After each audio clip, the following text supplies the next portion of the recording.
সেদিন মর্নিং ওয়াকের সময় তুমি যেন কি বলতে চেয়েছিলে? জি স্যার। কথাটা কিন্তু আজও বলনি। না মানে অফিসে সবসময় কেউ না কেউ থাকেই, আর কেউ না থাকলেও কোনো না কোনো জরুরি কাজ থাকেই। সব কথা তো স্যার সবার সামনে বলা যায় না। হ্যাঁ স্যার, আল্লাহ তো প্রথমে আদমকে তৈরি করেছিলেন, হঠাৎ হাওয়াকে তৈরি করলেন কেন স্যার? কি বলতে চাও তুমি? না স্যার, আমি অন্য কিছু বলছি না। আল্লাহ ঠিকই করেছেন। আদম হাওয়া না থাকলে তো স্যার মানুষের জন্মই হতো না, তাই না? তুমি কি বলতে চাও তা কিন্তু এখনো তুমি বলনি। এমন কিছু কথা থাকে স্যার যা মুখ ফুটে বলা যায় না। Get down. জি। Hurry up.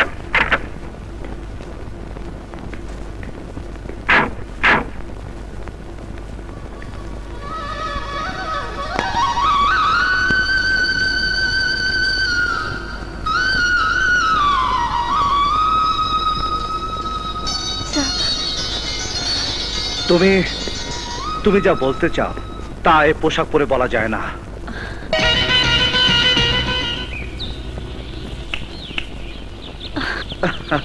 কি হলো?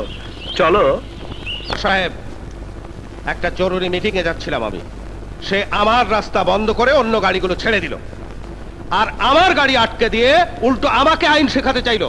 বলুন, এর কি জবাব আছে আপনার কাছে? ভুল বুঝবেন না, আপনাকে আটকানোর কোনো উদ্দেশ্য ওর ছিল না। সন্ত্রাসীদের গুলিতে আহত কিছু মুমূর্ষ মানুষকে ও হাসপাতালে নিয়ে যাচ্ছিল। অপরাধীকে ধরতে গিয়ে সাধারণ মানুষকে মৃত্যুর মুখে ঠেলে দেওয়ার কোনো অধিকার তার নেই। আর তাছাড়া মাননীয় প্রতিমন্ত্রী সাহেব জনতার প্রতিনিধি, তার গাড়ি আটকে রেখে তাকে অপমান করার কোনো অধিকার তার নেই। স্যার, শুনলেন তো?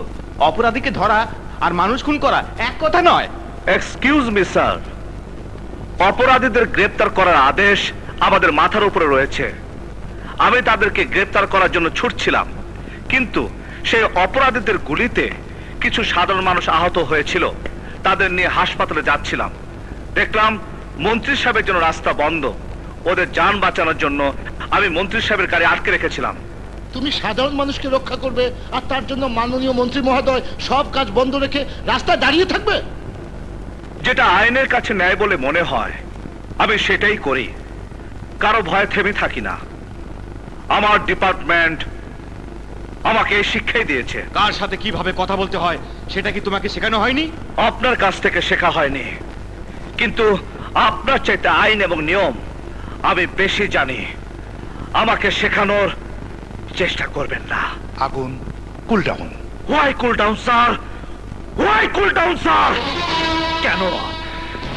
এই নেতারে তো কেবল আমাদের জবাবদিহি করতে বলে। এটা কেন হলো, ওটা কেন হলো, কজন মানুষ মরলো, সব জবাব এরা চায়। কিন্তু আইন শৃঙ্খলা রক্ষা করার জন্য আমাদের কত লোক জীবন বাজি রাখে তা তো কখনো জানতে চায় না, কারণ ওদের চোখে আমরা মানুষ না, আমরা আমরা আমরা স্রেফ পুলিশ। যখন জান মাল রক্ষা করার জন্য পুলিশ মারা যায়, তখন এরা আসে, চোখের পানি ফেলে বক্তৃতা দেয়, রাষ্ট্রীয় মর্যাদাদের দাফন করা হয়। জনগণ যখন বিপদে পড়ে তখন তারা মন্ত্রী, নেতা, এমপি কে ফোন করে না, খবর দেয় আমাদেরকে, এই পুলিশ ডিপার্টমেন্টকে। কেন জানেন স্যার? কারণ we are real servants of people. আমরা জনগণের আসল সেবক, আমরা জনগণের আসল চাকর। তুমি এমন ভাবে কথা বলছো যেন পুলিশ ডিপার্টমেন্ট আমাদের না। এটা অতিরিক্ত বাড়াবাড়ি। Right you are. Yes, you are right Mister MP. Police কোনো দলের গোলাম নয়, কিন্তু আপনারা শুধু আপনাদেরকে রক্ষা করার জন্য পুলিশ চান, নির্বাচনে জেতার জন্য পুলিশ চান, আর নির্বাচনে জিতে গদি রক্ষার জন্য আপনাদের মতো নেতারা পুলিশ চান। ডোন্ট টক মোর। কি বলতে চাও তুমি? আমি বলতে চাই, ক্ষমতায় যাবার জন্য নির্বাচনের আগে জনতার সামনে গিয়ে হাত জোর করে ভোট চান, কিন্তু ক্ষমতায় বসেই যারা ভোট দেয় ওই সব মানুষদেরকে ভুলে যান। তাদের পরনে কাপড় আছে কিনা, পেটে ভাত আছে কিনা, ওদের কোনো খোঁজ খবরই আপনি রাখেন না। এসব কথা বলে তুমি কিন্তু তোমার বিপদ ডেকে আনছো। বেশি বাড়াবাড়ি করলে আমি তোমাকে সাসপেন্ড করিয়ে দেব। সাসপেন্ড? আপনার মতো প্রতিমন্ত্রী, এটাই তো দুর্বলতা। নিজের দুর্বলতা ঢাকার জন্য চিৎকার করে সাসপেন্ডে ভয় দেখান। এই পুলিশ অফিসার, ভদ্রভাবে কথা বলো। হ্যাঁ, কি বললেন? ভদ্রতা? হ্যাঁ, আপনি আমাকে ভদ্রতা শিখাবেন? আপনি কি আপনার অতীত ভুলে গেছেন? হ্যাঁ, কত রিক্সা সাইকেলের চাকা পাঞ্চার করতে করতে আপনি কিভাবে নেতা হয়েছেন তা আমি ভালো করে জানি। Shut up! Don't shout! এই police officer!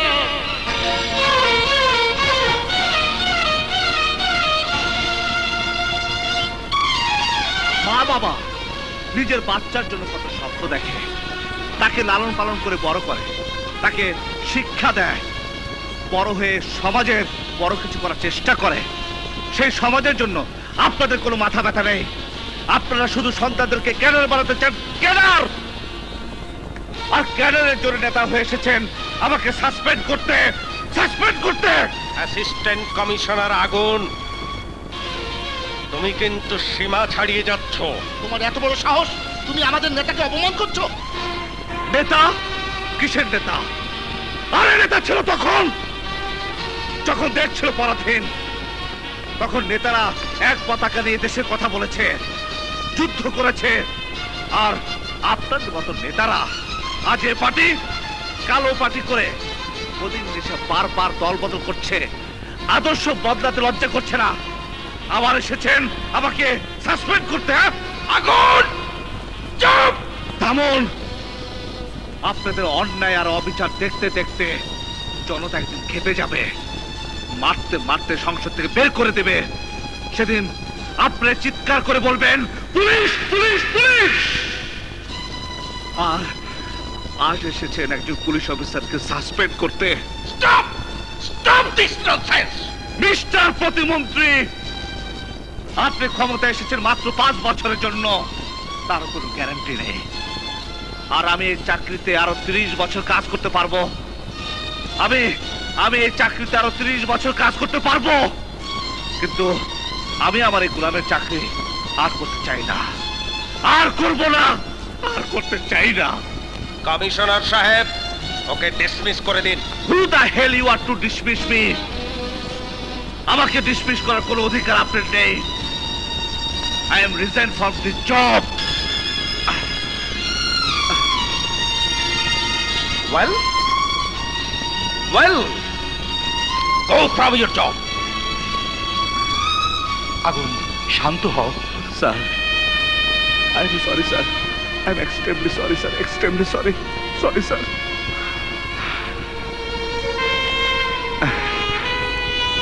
Enjoy! Go and enjoy! ফুর্তি করুন! ফুর্তি করুন! Goodbye. Goodbye, everybody.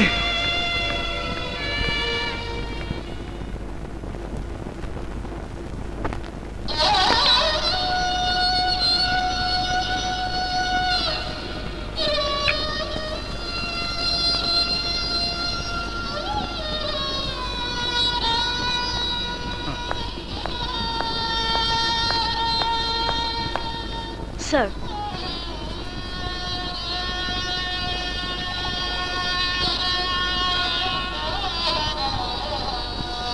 আপনি ছিলেন আমাদের ডিপার্টমেন্টের গর্ব, সে আপনি এভাবে রিজাইন করলেন? প্লিজ স্যার, প্লিজ এভাবে নিজেকে নষ্ট করবেন না। আপনার বাবার স্বপ্নটাকে মিথ্যে হতে দেবেন না। বাবা? হ্যাঁ, এখানে আবার বাবা এলো কি করে? পুলিশ ডিপার্টমেন্টের প্রতিটি অফিসার আপনার বাবার কথা জানে। সন্ত্রাসী কালোবাজারিদের ত্রাস ছিলেন আপনার বাবা। তাদের দমন করতে গিয়ে তিনি সন্ত্রাসীদের গুলিতে প্রাণ হারিয়েছিলেন। পুলিশের পোশাকে তার লাশটা দাফন করা হলেও তার আদর্শটাকে কখনোই দাফন করা হয়নি স্যার। তিনি চাইতেন তার মতো তার ছেলেও যেন পুলিশের পোশাকের মর্যাদা সমুন্নত রাখেন। নো নো মিস আয়না, এই পোশাকের স্বপ্ন আমি আমার মন থেকে মুছে ফেলেছি। অথচ আমি স্বপ্ন দেখেছিলাম স্যার, স্বপ্ন দেখেছিলাম আমার বাবার হত্যার প্রতিশোধ নেব। কিন্তু এই পুলিশের পোশাকটা গায়ে আছে বলেই আমি আমার শক্তি দিয়ে ব্ল্যাক টাইগারকে রুখে দাঁড়াতে পারিনি পৃথ্বী হত্যার প্রতিশোধ নিতে। কিন্তু আশা ছিল এমন এক মানুষের গায়ে এই পোশাকটি রয়েছে যে পারবে ব্ল্যাক টাইগারকে প্রমাণ সহ উৎখাত করতে, যে আমার দুঃখ বুঝবে, যে প্রতিশোধ নেবে, সেই মানুষটিকে জানেন স্যার, পুলিশের পোশাক পরা সেই মানুষ হচ্ছে আপনি। Stop!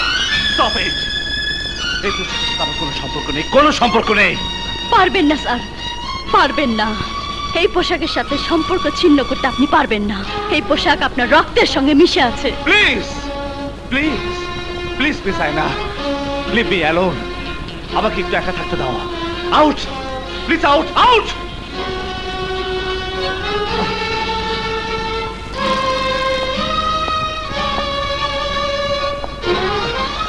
আমি তোমার কষ্টটা বুঝতে পারছি আয়না, কিন্তু এখানে আমার কি করার আছে বলো? আগুন এমন ছেলে মানুষের মতো আচরণ করলো যে আমি কিছুই বলতে পারলাম না। একজন পুলিশ অফিসার এতটা ইমোশনাল হলে চলে না। তাছাড়া সেখানে একজন প্রতিমন্ত্রী ছিলেন, এমপি ছিলেন, রাজনৈতিক নেতা ছিলেন, জনগণের প্রতিনিধি হিসাবে তারা নিশ্চয়ই আমাদের কাছ থেকে সংযত আচরণ আশা করেন। তাহলে কি স্যার আমাদের ডিপার্টমেন্ট আগুন স্যারের মতো একজন ভালো অফিসারকে হারাবে? তা কেন হবে? আগুন তার বেল জমা দিয়ে পদত্যাগের কথা বলেছে, লিখিত দেয়নি, তাই তার পদত্যাগ পত্র গ্রহণযোগ্য নয়। সত্যি বলছেন স্যার? তুমি দেখছি ইমোশনাল হয়ে গেছো। আগুনকে আমি ছুটি দিয়েছি, ও এখন মানসিকভাবে বিপর্যস্ত। কিছুদিন বিশ্রাম নিলে ঠিক হয়ে যাবে।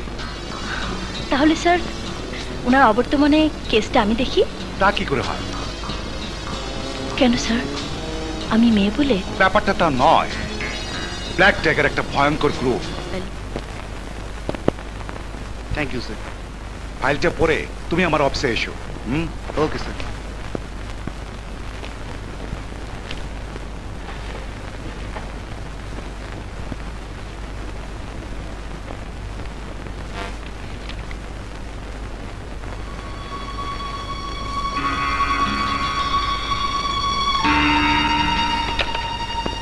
এসো শারদ, এসো।